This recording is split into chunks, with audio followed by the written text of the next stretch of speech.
So the other day I was watching Secular Talk by Kyle, and he was talking about, I believe the video is titled like the best argument for atheism or something along those lines. Pretty simple. And he starts off the video by saying, "This video is not for theists. This video is for atheists." And I thought that was pretty funny. But he goes on to explain what he thinks is the best argument for atheism. And I kind of agree with him, but I basically want to kind of explain to you guys what he was talking about, as probably some or all of you don't watch secular talk, and I guarantee some people are bound to. So basically, the argument that he says is the most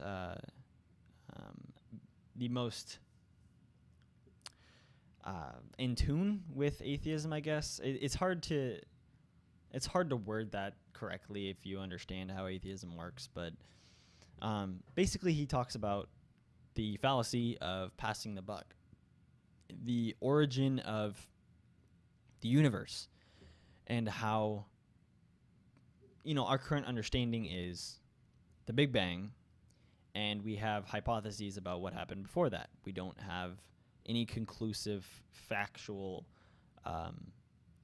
evidence yet of what came before that. And the fallacy of passing the buck is simply that someone who believes in God takes it as, all right, well, we don't know what came before the Big Bang, but we know that there is the law of cause and effect. Anytime there's an effect, there has to be a cause. Therefore, the universe is the effect, there has to be a cause, so the cause, therefore, is God. Now, this breaches other fallacies as well, like God of the gaps and argument from ignorance, but we'll excuse that for a minute.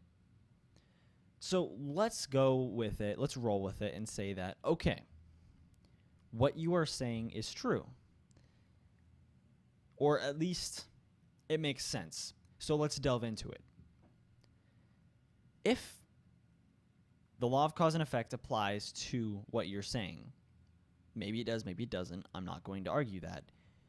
You are stating that, okay, well, the effect is the universe. We have the universe, everything around us, and the Big Bang.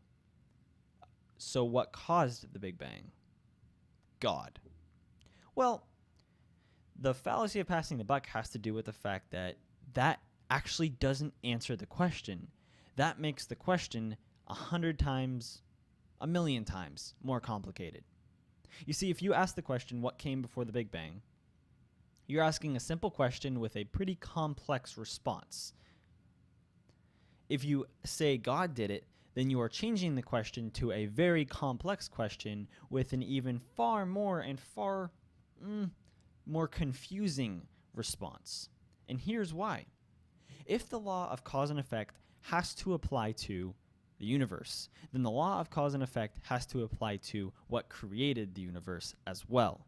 Therefore, if God created the universe, so the effect is the universe, the cause is God, then you shift it over, the effect is God, the cause is super God. This becomes highly confusing because you would need the law of cause and effect to apply to what created it as well as the complexity the complexity issue where what is created has to be less complex than the creator. So the creator has to be more complex than what they created. And so basically the God has to be more complex than the universe, and then something had to have created the God, and that had to have been more complex than the God, and then something had to have created what created the God, which had to be more complex than what created the thing that created the God. And it keeps going on, and there would be no end. It would continue on forever. And this is a great argument because it shows that the fallacy of passing the buck doesn't work. You can't substitute in God, and you can't force the cause and effect on the issue here, especially if you don't know that the law of cause and effect had to apply to the universe before it was created, which may sound really confusing, but that's something that you would have to have a really deep understanding in physics to really kind of grasp because physics is a very confusing thing. I don't have that understanding, by the way.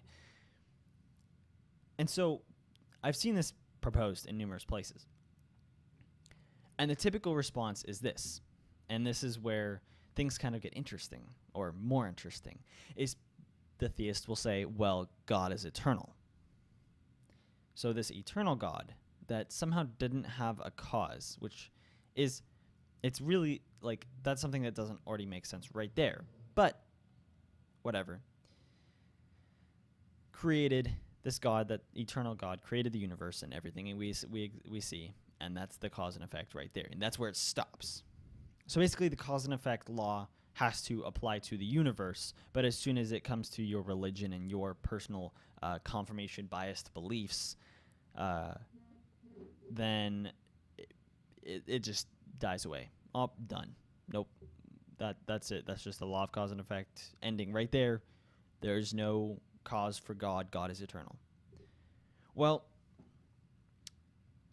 that is very intellectually dishonest by doing that, but also if you look at it, then that means that it wouldn't have to apply to the universe either. And it's actually, I believe it's I don't think it's a theory, it's a hypothesis right now, that basically before the Big Bang, the universe existed in a singularity, like smaller than a grain of sand, where all the matter and energy inside the universe existed. Time did not. Therefore, what came before the Big Bang was eternal. This is kind of hard to grasp, but basically time didn't exist. There wasn't really before. There wasn't like, it wasn't like, oh, well, the singularity existed for 10 billion years and then the Big Bang happened. It was like, it was just a singularity, Big Bang happened, then time started ticking, and then everything started to work. And that's a far more explanatory hypothesis than the God hypothesis, because it doesn't push the cause and effect further down this unending road that just makes everything super confusing. Because the law of cause and effect, I actually honestly don't know if it's an actual law in our universe, but if it is, then it applies to our universe only, which means that whatever came before the universe, it doesn't necessarily apply to that. Just like if the multiverse theory or hypothesis is true, then the law of cause and effect maybe doesn't apply to all those universes. It maybe applies to our universe and not a different one. And what if that different universe somehow created our universe? Well, then the law of cause and effect doesn't have to come from that or apply to that. And so then it wouldn't create this train of unending, well, what created this, what created this, what created this, what created this, and so on and so forth. And it would be a very viable explanation.